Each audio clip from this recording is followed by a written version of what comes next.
Good day, YouTube. Everyone out there.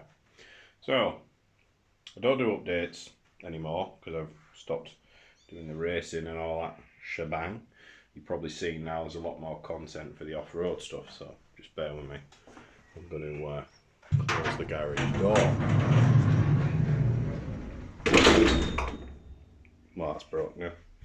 So, yeah. Right then.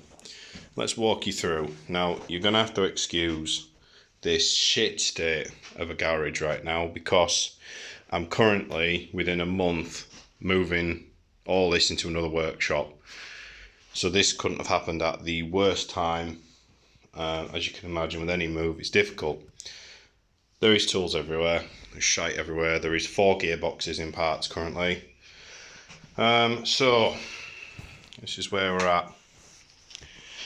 Now, this is what I tried to put in as a new gearbox. It was in very good condition, and after a close inspection I then started to zoom right in and then saw that.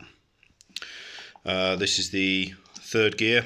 You can see the damage there, damage there.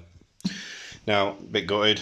Now I do have another 3rd gear, which I don't know if it's on this shaft or not. I can't actually tell.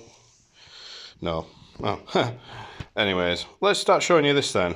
This is 3rd gear from the bike now. You can see there's a bit of damage there. But moving on. This is the input shaft, and there's more damage. I think it's pretty self-explanatory. That was about to go bang very, very, very soon. So, as I said, I don't do updates for this bike. However, I just wanted to post some on YouTube really, because I've got a lot of subscribers recently for doing, you know, stuff on that. I don't have my hand mount, so that's the reason why it's a bit loose at the minute. So, at the minute, bike looks like this. Engines apart. I do have 3 to 4 gearboxes to make into one because currently parts are becoming incredibly difficult to get hold of this.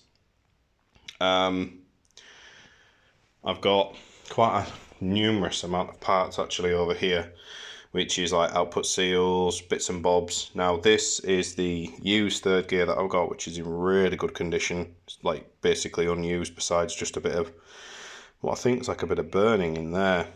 I'll try and clean that out with like you know, a bit of what do you call it? I can't even think of my words, I'm so tired. Anyway, cleaner. It looks like it's got hot, but then in reality the other gears look exactly the same. So I'm just going to use it. I've ordered new, but they're on severe back order. I also found why it was leaking from the crankcase of oil. I'd suggest that was the problem. So, once this bike gets built up, it's literally going to be going into storage because of the storage move. I'll be losing this place. Yeah, hopefully I get to test it. I've got to get this all back together because I am doing a show, the United R show at the end of, well, I think it's June. I did post that a little bit on the Instagram.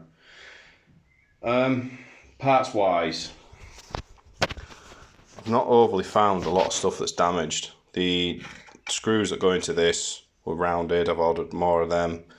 The seal, to be truthful, wasn't leaking, which I'm really impressed about. I've ordered a new pushrod seal, and to be fair, once this goes back together, and I've ordered a new clutch pack because clearly it needed it. But anyway, short video. If anyone's interested, I'm just going to note the video as like Gsxr update, just so people actually know, you know, that I do still work on this thing. I still own it. It's the bane of my fucking life. And yeah. Cheers, guys.